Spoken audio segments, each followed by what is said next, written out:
de esta cobertura especial. Déjame, Toño, saludo a la distancia a nuestra respetada colega, amiga de esta familia sin censura, Nancy Flores, de la revista Contralínea, quien se enlaza con nosotros en esta transmisión especial, en esta cobertura especial que realizamos desde el Zócalo.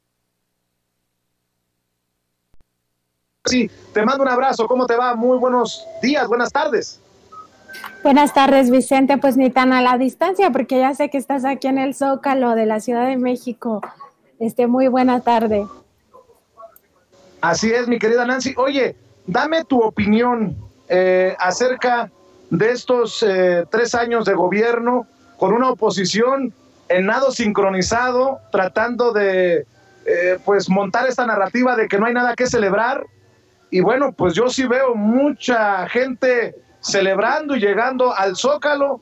Me imagino que la oposición, bueno, entendió el que entendió que la oposición no representa a esta gente que forma parte del pueblo sabio al que se refiere el presidente Andrés Manuel López Obrador. Vicente, se me fue un momento el internet, pero si no te entendí mal, es mi opinión sobre estos 3 años del gobierno de Andrés Manuel López Obrador. Me parece que el presidente llega pues con un buen capital político a digamos, a esta mitad de su sexenio, y sobre todo a pesar de una pandemia, que eso es muy importante de resaltar.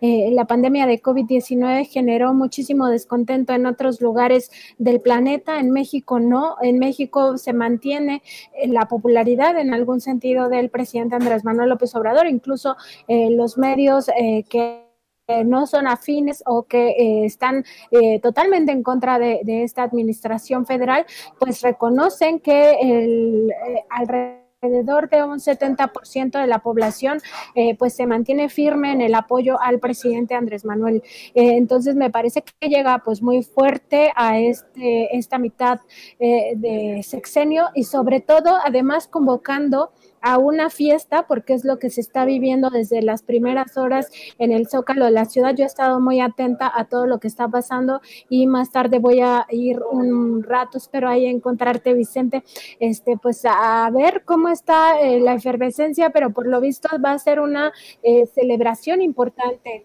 en torno a estos 3 años.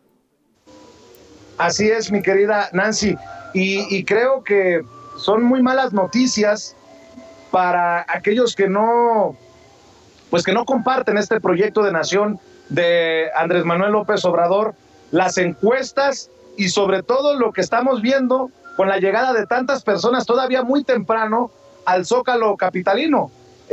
Yo decía que dependería también del número de personas, del músculo que se muestre en respaldo al presidente Andrés Manuel López Obrador hoy, para también tomarlo en cuenta en esta lucha de narrativas de si vamos bien, si vamos más o menos, o vamos de forma catastrófica, como lo apuntan desde la oposición.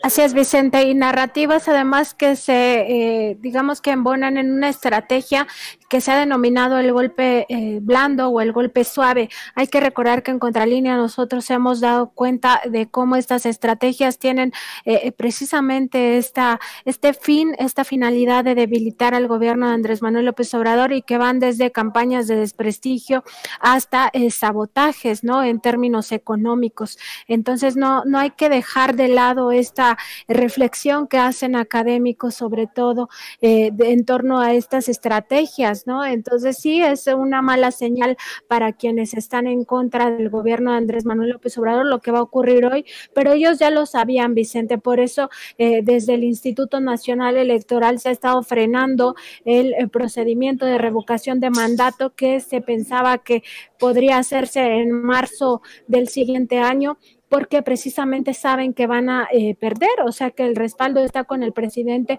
y que si se hace esta consulta de revocación de mandato, la gente va a decir que sí quiere que el presidente continúe los otros 3 años, ¿no? Entonces ellos ya saben, o sea, no es que lo desconozcan, lo que sucede es que hacen todo un andamiaje, narrativas, como tú bien explicas, acompañadas por supuesto de los medios de comunicación, porque estos forman parte de la élite que históricamente se benefició estos gobiernos neoliberales, de toda la corrupción, porque hay que decirlo con todas sus letras, lo que ocurrió en el pasado fueron actos de corrupción terribles, un saqueo indiscriminado de las finanzas públicas que nutrieron justamente a ciertos sectores privilegiados, entre ellos los medios de comunicación, y en todas estas narrativas, por supuesto, que intentan dar un panorama de desastre económico, desastre de la atención de la pandemia, desastre en materia social, en materia laboral, y eso no es cierto. O sea, la gente lo ve en su propio bolsillo con la ayuda que les llega con los programas sociales, ¿no? En las familias, al menos una persona recibe algún tipo de apoyo social, lo que antes no se tenía, ¿no? O se tenía cuentagotas o solamente algunas familias, pero ahora son las mayorías las que están teniendo este acceso, ¿no? En materia laboral, pues tenemos reformas muy importantes como la que lucha contra el outsourcing y contra las factureras. Entonces, las personas que estaban bajo este tipo de esquemas que son totalmente lesivos para los derechos de los trabajadores, pues ya están viendo también parte de este cambio, ¿no?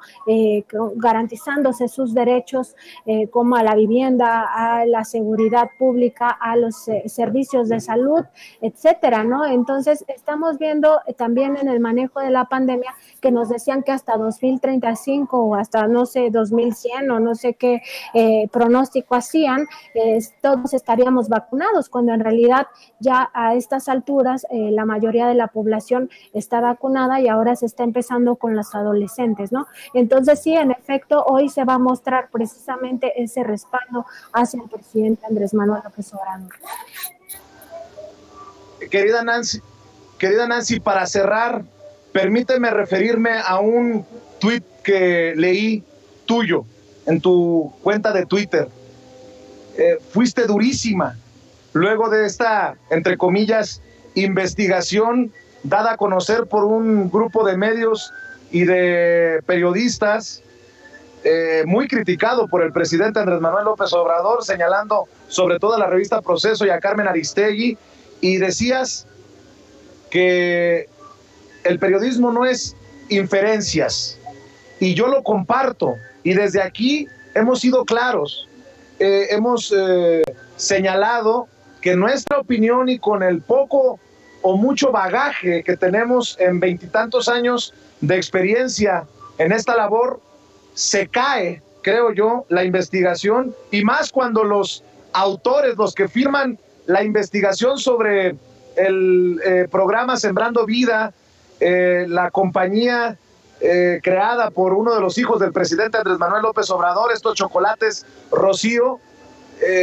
pues se cae, no tiene, desde mi perspectiva, peso, y estos personajes, estos autores de la investigación admiten que está basado esto que publican en inferencias.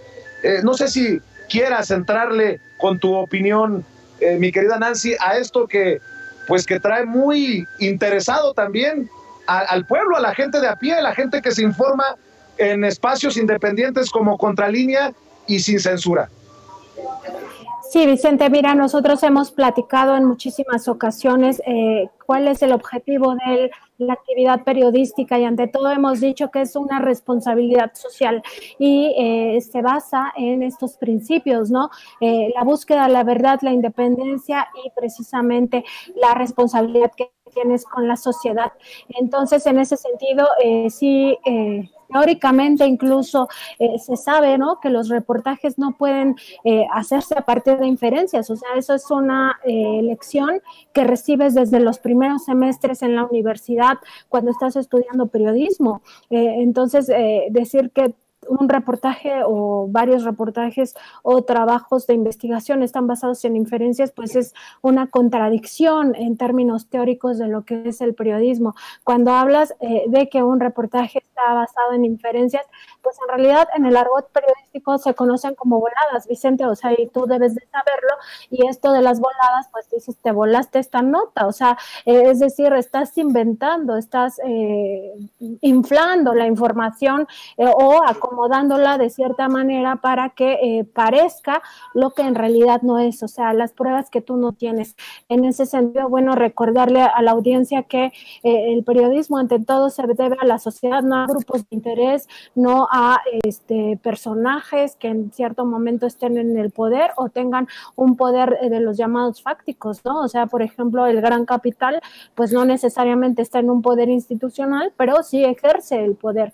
Entonces, cuando no sirves a la sociedad, sino sirves a estos intereses, pues no estás haciendo periodismo, estás haciendo otro tipo de cosas, ¿no? Un poco la opinión tal vez sí podrías generar ciertas inferencias, ¿no? Pero siempre tienes la responsabilidad de lo que estás escribiendo o de lo que estás publicando o de lo que estás hablando ante los micrófonos. Entonces sí es muy delicado que sin pruebas se haga pasar un trabajo por un gran reportaje periodístico, ¿no? En realidad sí necesitas tener pruebas, tener evidencias de lo que estás sustentando. Entonces, básicamente esa era mi crítica, ¿no? Y además decir que pues siempre los editores tienen justamente pues esa posición, ¿no? De esas herramientas para precisamente saber que algo no tiene sustento.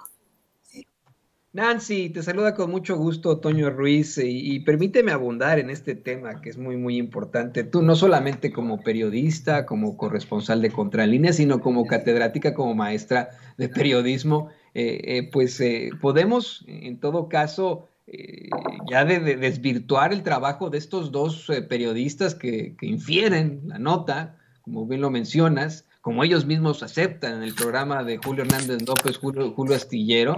Podemos pensar que se acabó ya su carrera, o es una vez más una situación en la que dos jóvenes pues fueron vistos envueltos en una problemática de los medios corporativos, se les enjaretó todo esto y tal vez en algún futuro pueda ser resucitada su credibilidad. Toño, yo creo que lo que ha ocurrido en México, precisamente con los medios de comunicación, es que por más desprestigiados que estén, ¿no? Tanto medios como comunicadores, como periodistas, pues al final del día se mantienen, ¿no? O sea, pueden hacer un montaje y seguir en los grandes medios, ¿no? O sea, me parece que todos cometemos errores, ¿no? De hecho, nosotros mismos podemos cometer errores, la cosa es que lo aceptes, o sea, que digas, me falló el método de investigación, tuve una falla en esto, una fuente me dio información que no era real, pero no tratar de justificar esos errores y además seguirlos reproduciendo. En ese sentido, bueno, yo creo que la responsabilidad de un periodista cuando se equivoca, pues es hacer una fe de ratas y pues sí, asumir que se equivocó y que pues va a hacer algo para mejorar en el futuro, ¿no? Porque si no, no va a ser periodismo, o sea, va a ser otra cosa, pero no un periodista, ¿no? No va a tener esta responsabilidad social y este servicio hacia la sociedad. Hay que recordar, Toño, que el periodismo es una herramienta para ejercer un derecho humano que no es patrimonial de los periodistas, es el derecho humano a la información. Eso es muy importante, siempre tenerlo en el radar para que nunca acabes perdiéndote hacia tal o cual interés que son ajenos a lo periodístico. Así es, mi querida Nancy, pues tú sabes que te admiramos, que te respetamos y que seguimos el trabajo. ¿Por qué no cerramos invitando también a la gente para que los apoye en Contralínea en lo que publican en redes y en lo que están publicando en el canal de YouTube? Claro que sí, Vicente. Muchas gracias a ti y a Toño por esta entrevista. Ya saben que ahora estamos en nuestro canal de YouTube como Contralínea, nuestro noticiario que se transmite a partir de las 9 de la mañana de lunes a viernes. Y también, bueno, estamos en nuestra página www.contralinea.com.mx, también en Twitter como @Contralínea y a mí me encuentran como @Nancy_Contra. Pues muchísimas gracias, Vicente, por este espacio. Siempre es un gusto platicar contigo, con Toño, y también muchas gracias a tu equipo. Gracias, mi querida Nancy Flores, corresponsal de la revista Contralínea, hablando con nosotros sin censura. Déjeme saludar. A ver, acércate un poquito, mujer. Ven.